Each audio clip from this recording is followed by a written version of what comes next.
Welcome to the intersection of technology, cybersecurity, and society. Welcome to ITSP Magazine. You're listening to a new Redefining Security podcast. Have you ever thought that we are selling cybersecurity insincerely, buying it indiscriminately, and deploying it ineffectively? Perhaps we are. So let's look at how we can organize a successful InfoSec program that integrates people, process, technology, and culture to drive growth and protect business value. Knowledge is power, now more than ever.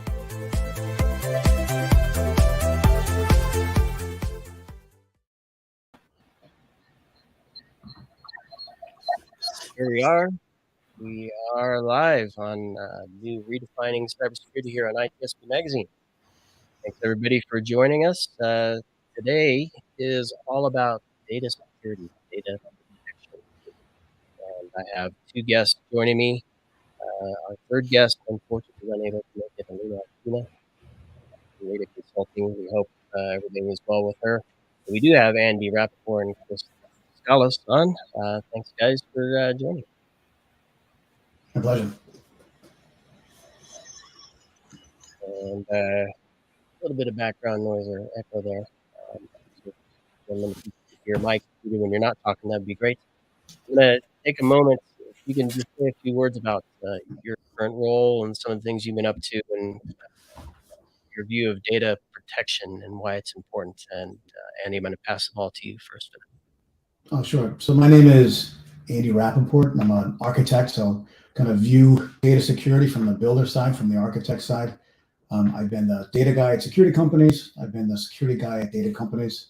I've been lucky enough that my roles have covered both hemispheres of data. So I've had jobs where I've been involved in harvesting and using data. I've had jobs where I've been involved in protecting the data and making sure that risk is under control, both little and big companies. I worked at a large health data SaaS where my role was to help make it more data driven, where the security practices were everything from superb to surprisingly terrible. I worked at a pen test company where my job was to, I built a security risk product where we harvest a ton of data and make risk calculations of that based on attack graphs. On the use side, I grew and ran a data science group at a small video game company, and everything was data driven. From the virtual game economy to how the PhDs monetize the virtual goods selling, how you actually put up the different loot boxes and things like that. What I learned from those things is how the data people, whether it was me or someone else, how they look at training data, how they want to consume it, how it's part of their job. So I think that the people want to do the right thing. So on the data security side is how do we help them do the right thing? How do we keep data pervasive and the lifeblood of a company while being aware of risk and where are the pressure points that we can apply the right leverage to make things better, to reduce risk. Current job is I'm a data security architect at a consumer IoT company. The company is truly data driven, just ingest massive amounts of IoT data that flows through all of the product, all of the AI training, partner ecosystem, things like that. So again, both hemispheres, collecting data and securing data. No, but so many things to tap into there, Andy. Glad to have you on. And Chris, a bit about what you're up to and similar view. Absolutely. Sean, thank you for having me. Andy, looking forward to chatting a little bit with you and getting to know you a little more. Chris Doskalos. Currently, I'm data protection lead for the University of Southern California. Been in the information security space for about 10 years now. Transitioned from consulting and advisory now to a position, where I really got the opportunity to put things into practice and protect data in an environment that really means a lot to me. Love it. Well, I'm excited for this conversation. Let me start it off, and I want to get your perspectives on the current state of data security within an organization. And Andy, you said there are data people, and I want to hone in on that first.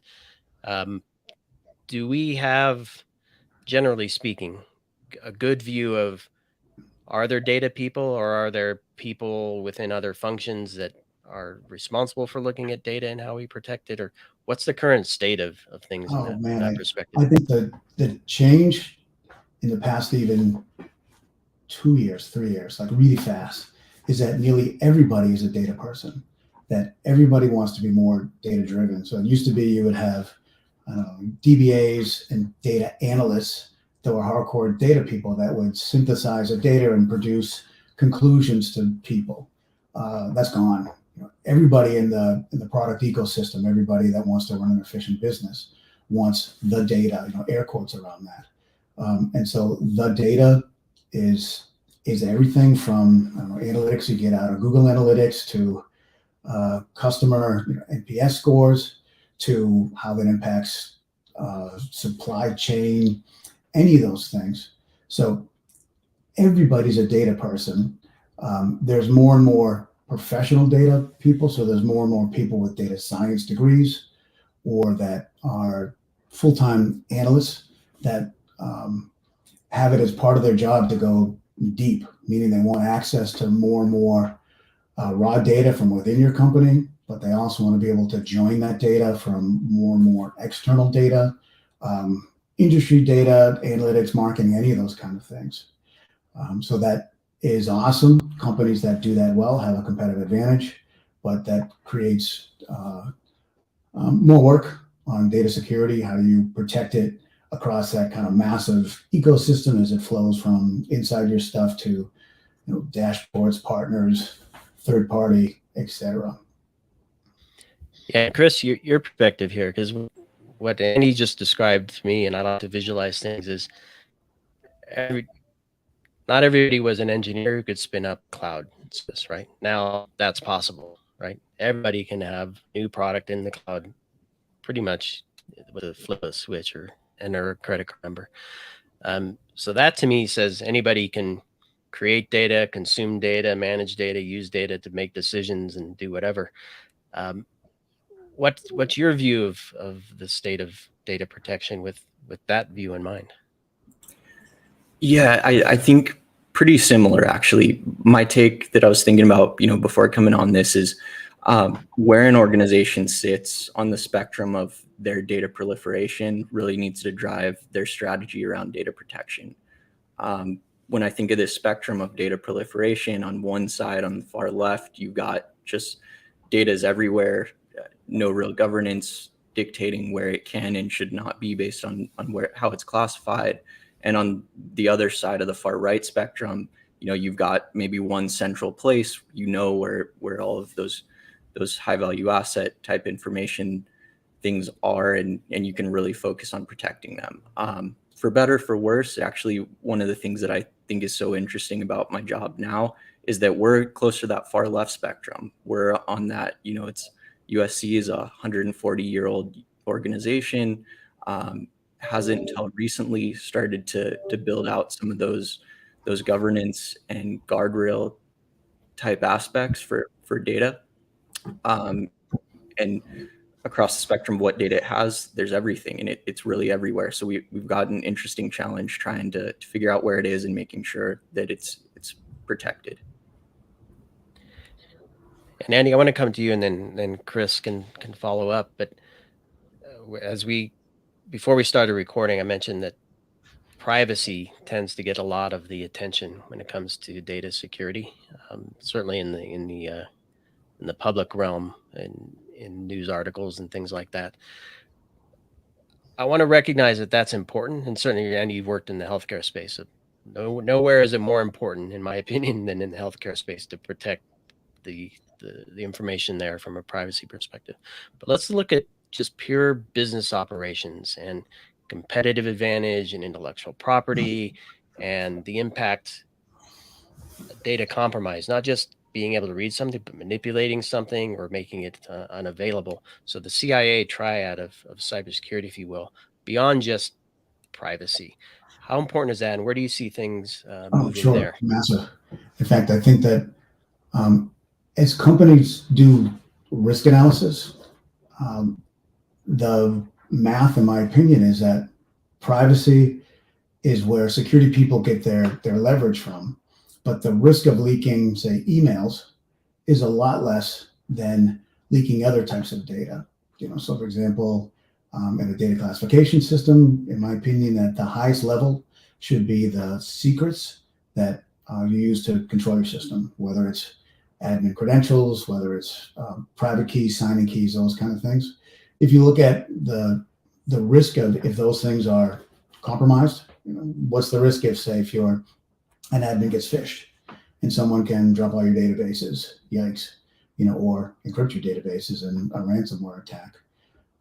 Or let's say someone steals your signing keys to your mobile app, something like that, or your open source projects or whatever it is, and suddenly they put out a bootleg of your code that your customers think is your company. Instead, it's scraping data.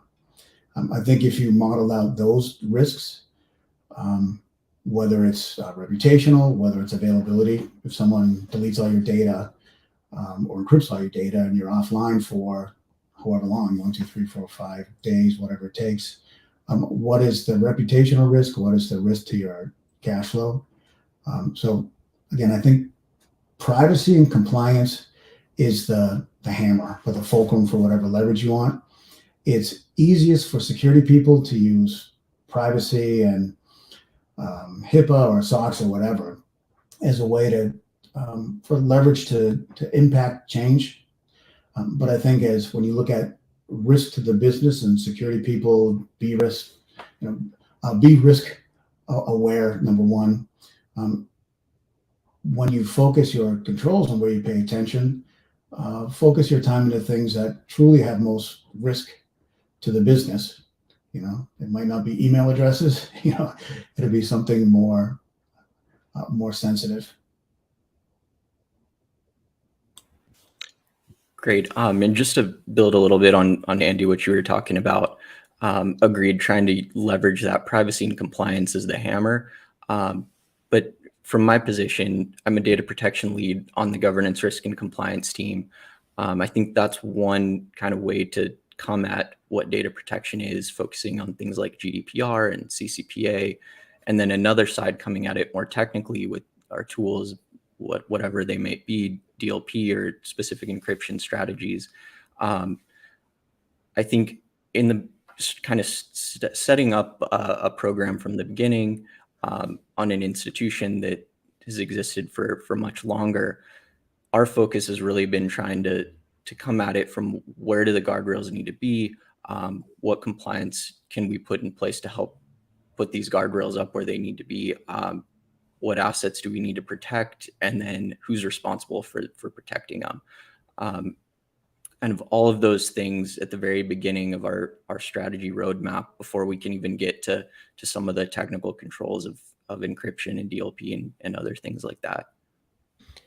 I'm glad you mentioned that, because I was wondering how often, and it may be the case, how often organizations go straight to the tools, DLP, right? And I'm wondering, is there value in that? I recognize, and I certainly don't want to preach, don't look at risk management, because I'm about risk management. But is there value in leveraging tools to just even get a sense of what's what? What is in my environment? What do I have to care about? How can I start a conversation? Because I don't know, to start a risk management program and to start a data protection strategy session probably requires executive buy-in, right? So I guess my question is, how do you get that executive buy-in? Does it start with the tools that then leads back to the risk management and strategy, or does it start with strategy and you get somewhere from there? Maybe Chris, if you can take that from your perspective. Sure. So I think super important direction to cover in this episode. Executive buy-in mandatory. I think we've got to have that. Otherwise, it's just a steeper battle to climb uphill. We can use some of those tools that, if they are in place already, to help drive that buy-in. Here's what our tools are finding. Here's all of this data that's seen and out there, pervasive and really unprotected. But ideally, we've already got that executive buy-in going in, and then we can use those tools in a kind of information gathering discovery perspective to help drive our strategy of who owns this data, who owns that data, what's that owner's responsibility for this data, and build from there. And Andy, your view on this? I agree completely that I think you need to have top-down support or you go nowhere, or you're just technical people yelling at the number of open vulnerabilities, yelling into the wind. So I agree that you need executive support to help champion it and to tell you that it's important and it's worthwhile. I think starting with compliance and well-defined regulations is a great way to start, because you'll get buy-in that, yeah, we need to do it. In whether it's financial or privacy regulations. Start there to kind of land and expand. I think that Chris is absolutely right that part of your strategy and your maturation process is to continually know what your domain is. What's the ebb and flow of your data? So it's one thing to think of what are your enterprise apps or what are your enterprise databases. That's a start.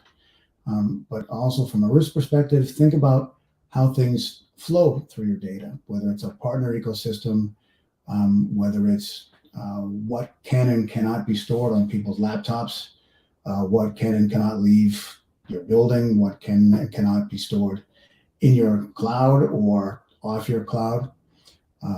So the ongoing challenge is both can be helped with asset management, but a lot of it is just personal as well. Is understand the ebb and flow of your data, so that when you set policies about where data can be stored, what databases, things like that, you can also tell people what can you put in email, what can you put in Slack, what data can show up in product logs or not. If an analyst has access to query a database, can they save the results to their laptop or not? Can they take a screenshot or not? So I agree with Chris that understanding the data domain is massive, but it's more than just what databases you have. I love where you're taking this, Andy, because those examples are like spot on from my perspective. They're very actionable, right? It's a question. Is this something we should allow or not? Or in what cases should it be allowed, and to what extent? And I'm wondering how, to me, that's a set of guidelines or perhaps policies that might get created, hopefully with some context developed in a story, right? So here's a situation, we have this data, here's where it can be used appropriately. Who in the organization should be responsible and or at least part of creating those policies? Is that typically led by security operations, or is it a different department in the organization? Is it risk? Is it data privacy, data, the DPO, or if they don't have a DPO, who is it? I think from my experience, it works best if the authority is either the business owner or the compliance owner. So literally the authority. That I think the data security professional, one that might be a little bit closer to the data, can collaborate, maybe even tee up the question. But it has to be the lawyer, the privacy owner, the business owner that ultimately sanctions and authorizes a policy, because that's where your mandate comes from. Then once they have sanctioned it, then it becomes much easier to enforce, because you don't need to convince people. You just need to say, here's the law, and here's how I can help you comply with this policy or this rule in an efficient way. So you can be on the enablement side rather than you want people to think of you as an enabler and a friend, someone that can, in a low drama way, help them meet their deadlines, rather than someone who's going to show up with a black cloud over their head and say you're doing everything wrong and sorry, you're going to miss your deliverables if you even accept my meeting. So. And I just want to jump in there, Sean, to your point, Andy, what you were talking about. I think it's, for example, give a story about my experience in being part of the USC security organization that came up with 16 policies, put in best practices, recommendations tied to specific regulations and things, and put those out there. But what the security office was told was that, agreed, these are very important, but have you gone on a roadshow and gotten buy-in from all of the schools and units? And do they accept it? Do they, believe this is doable with where they're at currently? Are you, meeting them halfway, or are you just putting these policies out there, and it's going to be however long it might be for all of our departments to get to that point? Which I think I want to tie back into Andy when you were talking about, this type of data can be stored on laptops and this type cannot. In my experience at this organization that's, existed for a long time, we can put those guidelines out there, but then what's already happening and what do we do with that stuff that's already there where, we think it shouldn't be according to these policies that we've published now. So I think it's almost, we've got to have like two parallel roads going at the same time, putting out what should happen and then somehow having to address what's already there, and schools and units having developed big processes and procedures around, just what's worked for them in the past in the absence of these defined security guidelines, and making sure that we've got a plan to either secure what they're already doing or kind of off-ramp them in a way that's manageable for them to meet us where our policies are. So, Chris, it sounds like, and I can understand that position because, I mean, you have a policy, you put some controls. If you automate those controls, you could screw the whole organization over. So how do you move through that process of, here are the scenarios and the guidelines we want to put in place for how data should be used, stored, accessed, things like that, to a point where you can actually say, all right, we now want to enforce or put in place some controls so we can monitor how well we're meeting those, and then perhaps even begin to enforce some of those policies to ensure that they're being met. I don't know who wants to take it. Maybe Andy. How do you move from that? I think Chris described it perfect. Yeah, there's where you want to go and where you are at, and you might be, to Chris's point, might be 10, 100 different groups, all of different levels of maturity. The new ones might be great. The older ones might be a disaster, but that's how they've done it forever. And good luck trying to fix it all. The best process I've ever been involved in when I worked at a health data SAS, the risk committee was COO, head of compliance, the EVP that owned all of engineering, and me. And we set up just a CMM-based maturity scores for, I don't know, there are 8 or so different security domains, whether it was something technical like data security in their database, or something process-oriented about how they manage users, IAM. And we had defined for each level, 1 to 5, what the different levels of maturity are. And every quarter, every month, I would meet with each group, and the group and I would score where they are in that maturity score. They were rewarded for improvement rather than getting hammered for where they stood. So their obligation was to make continual improvements according to this CMM-based maturity score. And that was all good as long as they're moving in the right direction. The reason why I liked it is that it was generally happier than some security wonk showing up and telling them that they're doing everything wrong and they need to do things differently. Like, they're not going to put up with that. In fact, the security person probably loses. Instead, this was very positive and collaborative, that I could help them say, well, here are some things you could do to improve. And again, whether it's data leak or IAM or security or how they use metrics. And they like to negotiate with me for ways they think they could improve their security maturity score the most with the kind of least effort. That was their gaming of the system. My game was to get their numbers up and do data security. But I thought that process of looking at it as a maturity vector for different product groups or business units or whatever you want was a very positive way to do it. We resulted in reduced risk or better security maturity. One thing I liked about it is that it was measurable. We could give a risk posture for each group. That we had overall risk posture or really maturity.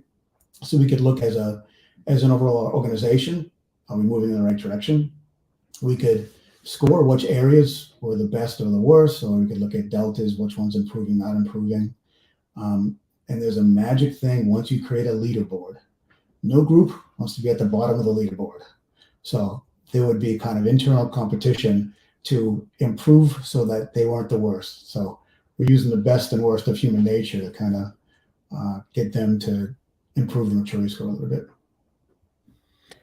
And I suspect it promotes conversation, right? If you're talking about it, you're kind of collectively at some point coming together with some common understanding and what the real objective is and how everybody's working together to make that happen.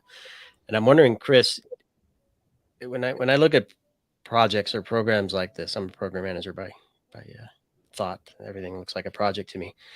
The more you can kind of break it down and perhaps find a quick win, find some low-hanging fruit where you can kind of get people to say, that's what we're trying, kind of like what Andy was saying, that's what we're trying to accomplish here. And I can do something similar by applying what I do in my role this way.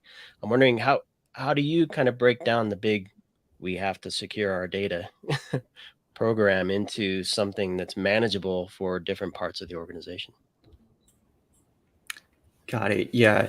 So to answer that question, and then I totally agree with what Andy was talking about, coming in to any unit with a partnership, this is going to be a benefit and here's why, rather than here's the hammer. And if you don't do this, this is what happens. Totally agree with that. And I think we've found success with that type of partnership as well. And trying to, Sean, one thing to your point of like, what low hanging fruit can we target now to show that this is working? I think those are important. Those are valuable. Those really help motivate people to get behind an overall objective. But it's really important to try and pick the low hanging fruit that keep you on a path to a longer destination. Sometimes I'll see, where we see all these low hanging fruit and they're scattered across a broad array of topics. And if we try and just do all these quick low hanging fruit, we can do them, but they're not really connecting dots to a broader, bigger goal. And I think when trying to pick what those low hanging fruit are, just try and pick the ones that get you along the path to something broader that you're trying to accomplish. And I want to go to kind of this point. I like what you said, Andy, about measurement. I'm going to stick with you for a moment, Chris, here. So yes, you can do things, right? You can deploy controls and monitor those controls. And yes, you might have stand-up meetings, but if you can't communicate amongst yourselves and to executive staff that this is what we're trying to accomplish, here's the needle that we're moving, you may run off the rails or not accomplish what you're trying to accomplish. So how do you work with individuals, with the team? I don't know if you have specific leaders or champions, or I don't know how you do it, but how do you rally the conversation to a point where you can actually say and demonstrate we are moving the needle here towards something that really matters for us? So one example that comes to mind is a recent phishing campaign. One aspect of data protection getting us on the kind of softer side for governance, risk, and compliance, the training and awareness. But for that, we had one unit that went ahead. They got the buy-in from their leadership to allow regular phishing tests to go to all of their users, whereas at a broader institution, that was really kind of looked down upon. We shouldn't be, slowing people down with these training type things that pop up, kind of as an overall, I guess, appetite for what we could accomplish with that training and awareness. But we had the one unit who was okay with going forward with that. And after they had gone through that for about a year and they had actionable results that showed, after completing monthly phishing tests for all of our users, like here's where we were in a click rate and, submission perspective at the beginning of the year. And here's where we were 12 months later with just performing these types of phishing and for users that did click, receiving a pop-up. And just having that one example to show that it did work and there was benefit. Now we're able and capable, and we've gotten the approval to do that across the board. That's fantastic. Andy. Yeah, Andy, any examples you can share? Well, because one thing for metrics that I would look at. So, story that I like when I worked at a big security risk management company, a pen test company, one of our customers, when I was going through the normal spiel of risk, that she politely interrupted me and said, "I don't need any more metrics to show that we're busy. I need metrics to show that we are effective." And I thought that kind of like crystallized how risk management programs should be built. I think a lot of security metrics are operational metrics, number of vulnerabilities. That doesn't really tell you how well you're doing at reducing risk. I thought Chris's example was fantastic because instead of a metric like number of phishing attempts, instead he could look at the reduction in the number of successful test phishing attempts. So that's an effective measurement, not just an operational metric. So there's even things that I like. You could have an OKR, like the number of new products and new projects that have had a security review before production. Set that as an OKR or something that you track. Your goal is, let's say, 70% or whatever the number is. But that's an improvement. And just the thought is that if a security team gets a chance to review a project early in the design stage, that'll inherently reduce risk, reduce drama, things like that. So it's possible to have measurements which are not technical controls. They can be process improvements. The number of documents that include a self data classification scheme, the number of times that a percentage of security is engaged at the right place in the project lifecycle. Those things will all help. They're indicative of a healthy data security, data protection program, and they're easier to measure than some kind of fantastic risk management CVSS score times the phase of the moon equals risk or something. Are there other signs that may not warrant a specific measurement, but that you might take a step back and look at and say, yeah, we seem to be doing something well here? For example, if you're using compliance as a driver, I'm just making this up on the fly. If you're using compliance as a driver, do you perhaps look at how well, effectively, efficiently you actually adhere to the compliance requirements? Do you complete your SOC 2 in 10% less time because you're actually changing your processes and your workflows and the communications and ultimately your policies and controls to support that? Are there things like that you can take a step back and look at? So we're a product company. So certifications, in my opinion, go a long way to not just forcing you to improve, but as a third-party recognition that you are doing the right things. There are different certifications in IoT space that are important.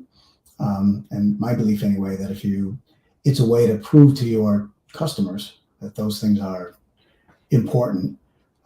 It's also a way to improve to your internal customers that you follow industry best practices. And Chris, maybe because we're talking customers here, and in Andy's perspective, that's a consumer of a device, most likely.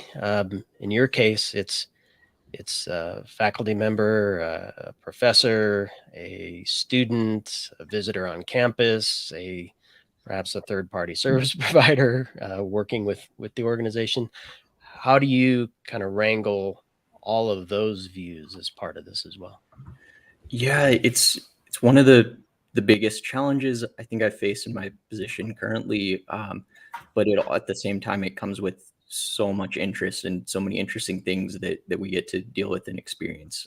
The organization, has a credit union, bookstores, payment process, hospital. It's really its own little village, and so all of these different units and departments, they all might require separate specific certifications. Maybe it's DFARS for one with specific government research, or PCI in another area, HIPAA, So from our perspective as a single organization trying to provide a service of information security, trying to come up with something that's going to get all of these units to at least to a point. It may not be to the full point that they need.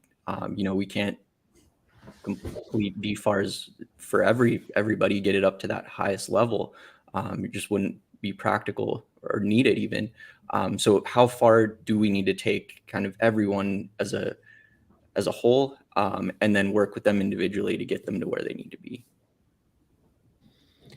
And Andy, your view on third party, the third party risk perspective here, and maybe we tap into some of your healthcare experience, and certainly devices play a key role here as well. So I don't know, any thoughts on that?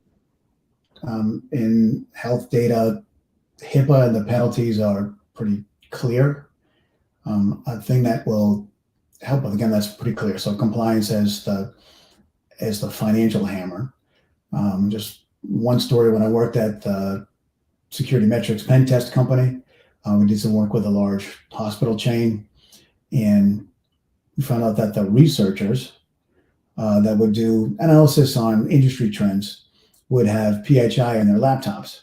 They said, "Oh no, this isn't patient data. This is training data. It's research data." But of course, it was PHI. So it's kind of, I don't know, either funny or horrifying to hear how they thought of data versus how, let's say, a DBA or someone more on the inside would think of it. It's similar with maybe just any training data. Is training data considered sensitive? Is it regulated PHI or not? Even if it's in a dev account, if it contains real people, and if the real people retain privacy rights, then that's PII, then that's regulated data. So even if it's in a dev system, it still can be high-level PII. I think the certifications and the external requirements is the way to get started, a way to get leverage in building reasonable policies, getting people's attention, starting to break the inertia and get enforcement to get people to come to you and help collaborate on what is the right way to build a secure, compliant data pipeline, data systems. As soon as you can have compliance support, and let's say that you say no PII on laptops. Okay, that's a pretty easy policy for people to understand the spirit of the rule, as well as the letter of the law. Yeah, that's PII. You can't have it on your laptop. So now you can help collaborate with ways that they can do their job without requiring the data to be pulled down. Maybe we build EC2 instances, virtual instances, or things like that, where they can run it up in a cloud environment, do all their normal stuff, but it doesn't get exposed. And that starts with compliance to help set the policy, and then you can collaborate on how to enforce that policy that's both secure and stakeholder friendly. And I think that kind of goes to the point you made early on, Andy. I believe it was you that said that the line and business owner really needs to take ownership of this. Maybe it was you, Chris. Sorry. We've talked a lot here. But I guess my point is, to me, it comes back to the scenarios that you want to accomplish as a business, and then how do you do that in a way that protects the data. And if you're not having those conversations with the business leaders and the compliance leaders and the risk leaders and the security and the IT ops, right, you're going to miss the ball somewhere, miss the mark somewhere. So I guess as we come to a close here, a final thought from each of you, and you can take this. I'll give you three choices. Something, because you've already provided a lot of great tips here, like avoiding low-hanging fruit for the sake of low-hanging fruit is one. But any tips for teams, security teams and risk teams, policy compliance teams looking to really start or enhance their data protection program, things they should avoid that you've seen not work well, or maybe if there's a silver bullet, not for the whole thing, but one thing that works well, or perhaps a change we need to make in how we look at data protection for the future that will make it easier. So, Chris, I'll start with you. Sure. So if I was going to try and, think what is a silver bullet for getting a data protection program off the ground, I would specifically not choose any tool, any technical control. I would say the silver bullet needs to be some sort of advisory function that goes in to meet with the business unit first, understand, who they are, what they're about, how much resourcing they have available to, just in general, before you can even start to get to any security type conversation or specific control.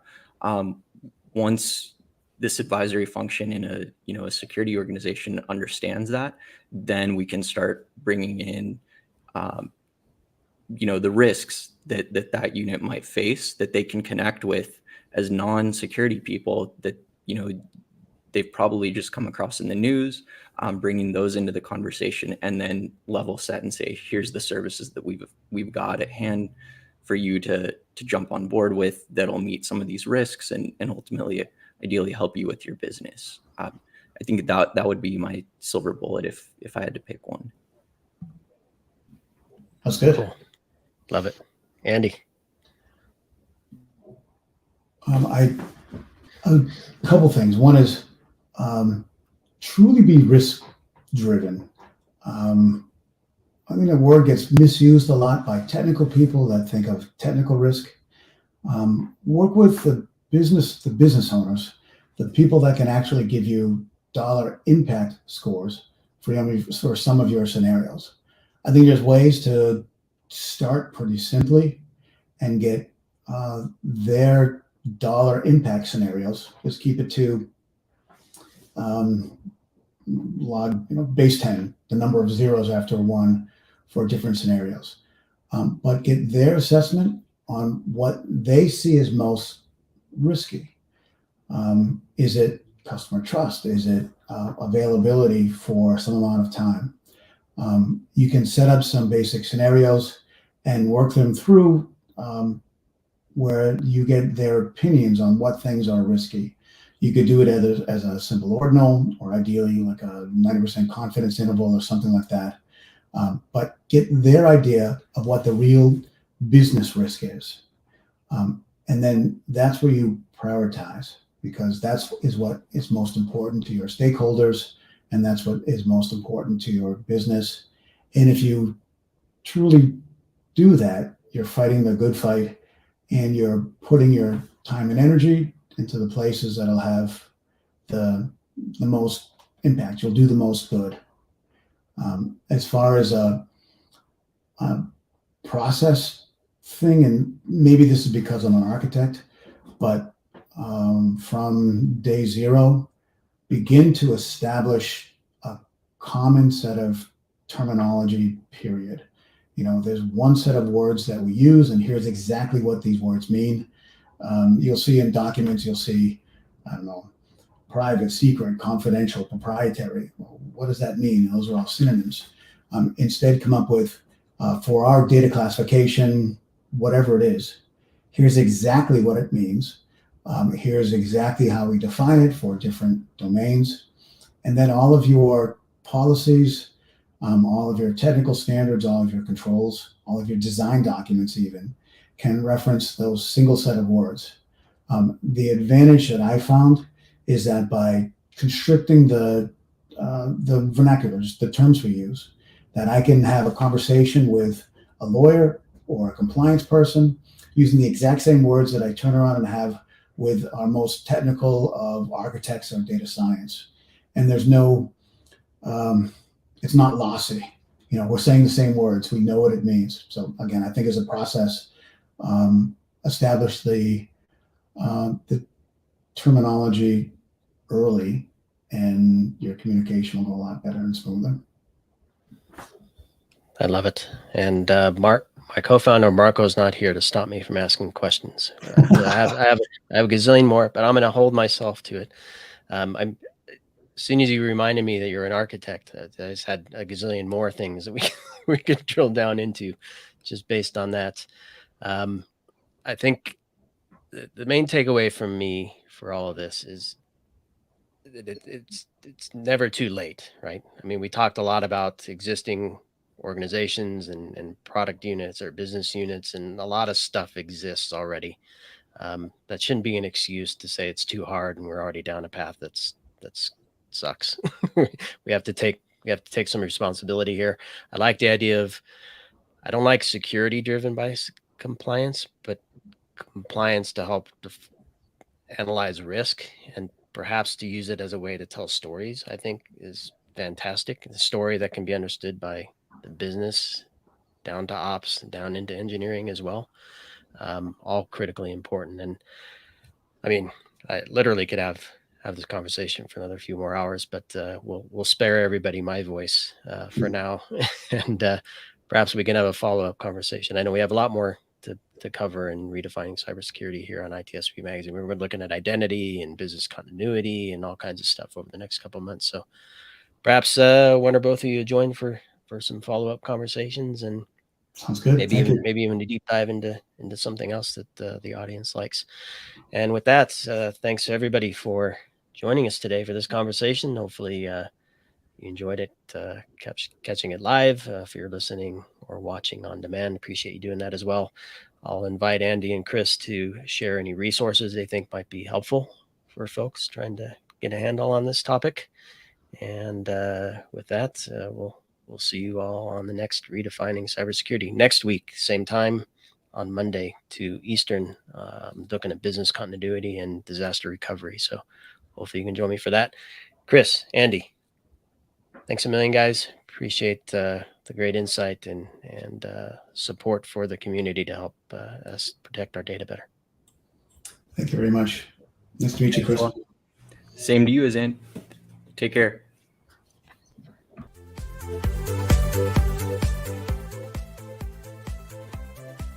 We hope you enjoyed this episode of Redefining Security podcast. If you learned something new and this podcast made you think, then share itspmagazine.com with your friends, family, and colleagues. If you represent a company and wish to associate your brand with our conversations, sponsor one or more of our podcast channels. We hope you will come back for more stories and follow us on our journey. You can always find us at the intersection of technology, cybersecurity, and society.